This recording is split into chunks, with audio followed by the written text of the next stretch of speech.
Hello children, welcome to the English literature class. Today we are going to learn a poem, Small Pain in My Chest, composed by Michael Mack.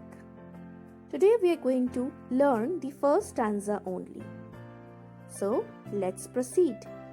Let us first learn about the poet. Small Pain in My Chest by Michael Mack. About the poet. Michael Mack was born in 1946 in St. Louis, Missouri, USA. He is a renowned poet, playwright, and performer. He began writing poetry when he was 6 years old.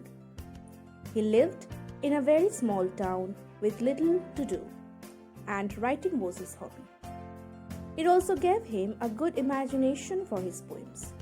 He would make up stories and then put them into poetic form. He found that he had a natural ability for rhythm and cadence.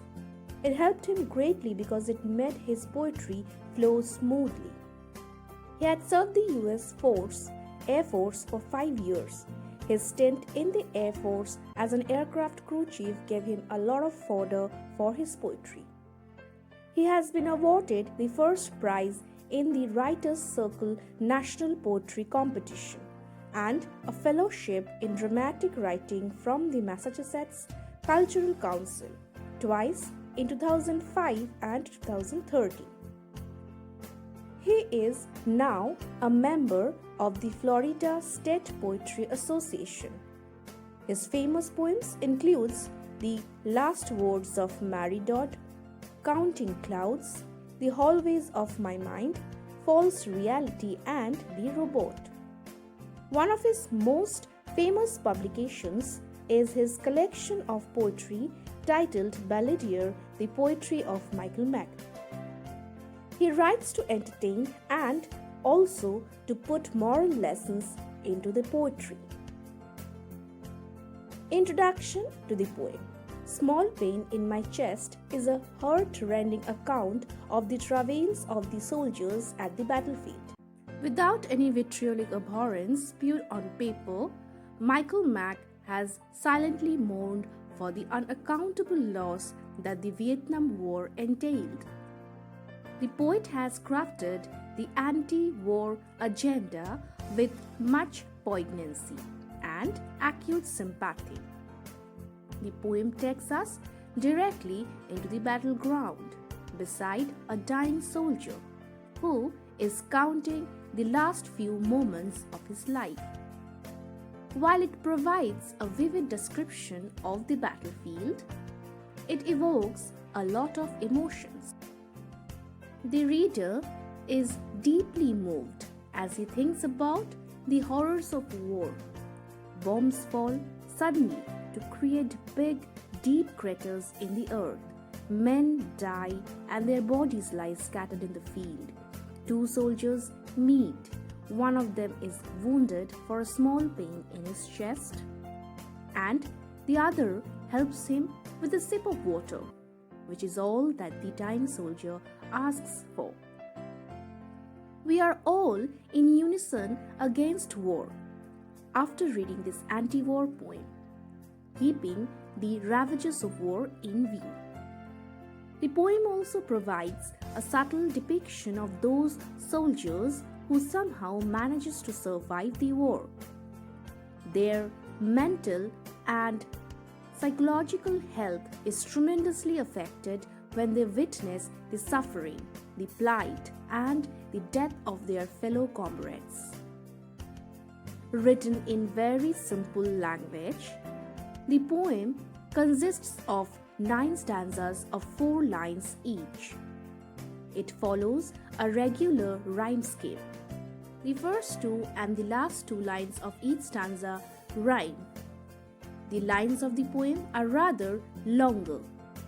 Apart from the first stanza, the last 2 lines of each stanza have the same rhyme pattern, and all the 8 stanzas end with the phrase "small pain in my chest," with a couple of variations. Now let's learn the main poem. Stanza 1. The soldier boy was sitting calmly underneath that tree. As I approached it, I could see him beckoning to me. The battle had been long and hard and lasted through the night, and scores of figures on the ground lay still by morning's light. Explanation: the narrator, who is himself a soldier, saw another young soldier sitting underneath a tree. He approached the boy and he saw that he was already beckoning to him. It had been a long battle and had lasted through the night. Scores of dead bodies were scattered all over the ground in the morning. Notes: the poet says, the soldier boy was sitting calmly. By referring the soldier as a boy, the poet is emphasizing that the youth of a country are pushed into the battlefield. There, they meet their untimely death.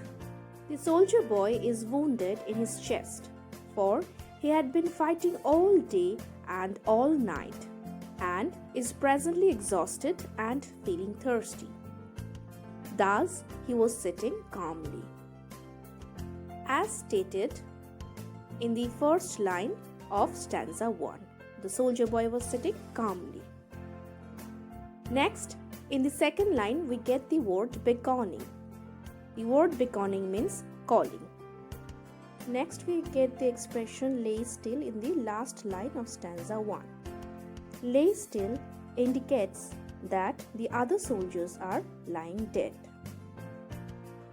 The battle went on throughout the night and presently it is morning, as stated in the last line of stanza 1. Lay still by morning's light.